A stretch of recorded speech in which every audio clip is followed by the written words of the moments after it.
Assalamualaikum warahmatullahi wabarakatuh. Halo teman-teman, nama saya Anindya Putri Maharani dari kelas 11 MIPA 3, nomor absen 06, sekolah di SMA Negeri 7 Depok. Guru biologi yaitu Ibu Sinta Dewi Sekarwati, SPDMT. Dan di sini saya akan menjelaskan praktikum organ bunga sempurna pada bunga mawar. Pertama-tama, definisi dari bunga sempurna.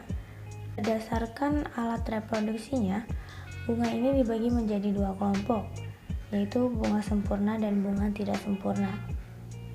Bunga sempurna ini sesuai dengan namanya adalah sebuah bunga yang memiliki dua alat reproduksi, yaitu alat reproduksi jantan dan betina yang terdapat di dalam satu bagian.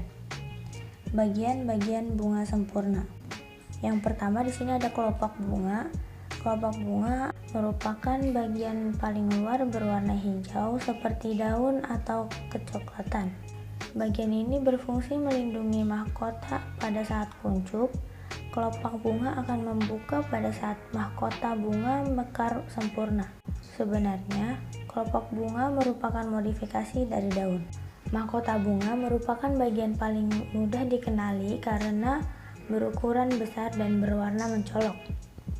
Bagian ini berfungsi membantu penyerbukan bunga dengan menarik perhatian para serangga agar hinggap. Petal atau kelopak pada mahkota bunga umumnya berjumlah 5 helai dan terletak pada lingkaran dalam kelopak bunga.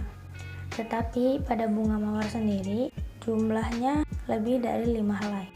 Yang ketiga ada daun pelindung. Meskipun tidak semua bunga memiliki daun pelindung, bagian ini berfungsi sebagai tempat meletaknya mahkota bunga. Sekilas daun pelindung mirip dengan daun namun letaknya berada pada dasar rangkaian bunga. Keempat, ada kepala sari. Kepala sari adalah bagian dari benang sari yang berisi serbuk sari.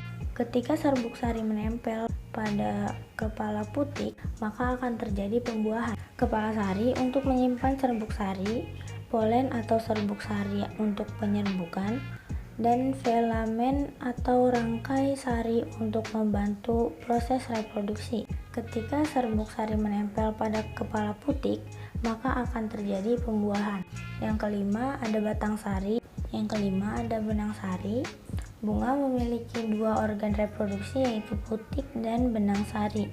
Bagian ini merupakan alat kelamin jantan yang terdiri dari anter atau kepala sari untuk menyimpan serbuk sari, polen atau serbuk sari untuk penyerbukan, dan filamen atau rangkai sari untuk membantu proses reproduksi.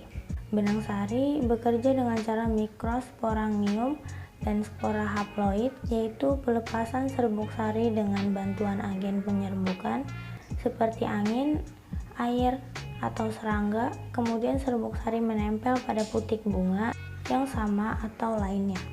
Yang keenam ada kepala putik. Bagian ini mengandung sel-sel telur untuk bereproduksi. Posisi putik terletak pada tengah bunga dan terdiri dari 3 bagian yaitu stigma atau kepala putik, stilus atau tangkai putik, dan ovarium atau bakal buah. Yang ketujuh ada tangkai putik. Tangkai putik merupakan saluran penghubung antara kepala putik dan ovarium. Selain itu, tangkai putik juga berfungsi menyangga kepala putik agar bisa berdiri tegak dan tetap pada posisi. Bagian ini memiliki tabung serbuk sari yang digunakan untuk membantu proses pembuahan dengan mengantarkan polen ke bagian bakal buah. Yang kedelapan ada bakal biji. Bakal biji biasanya banyak ditemukan pada tumbuhan berbiji, sedangkan pada bunga bakal biji berfungsi melindungi sel telur dan menjadi tempat pertemuan antara sel-sel telur yang akan dibuahi. Bakal biji letaknya di dalam bakal buah. Yang kesembilan ada bakal buah. Sebenarnya bakal buah masih satu bagian dengan putik, namun memiliki fungsi penting sehingga diklasifikasikan menjadi komponen tersendiri. Bakal buah mengandung sel telur. Bagian ini menjadi tempat terjadinya pembuahan, yaitu proses peleburan antara sel telur betina dan jantan yang kemudian menghasilkan bakal buah. Yang ke-10 ada dasar bunga. Secara tidak langsung, dasar bunga menjadi pondasi yang terletak di ujung bunga setelah tangkai bunga. Yang terakhir ada tangkai bunga.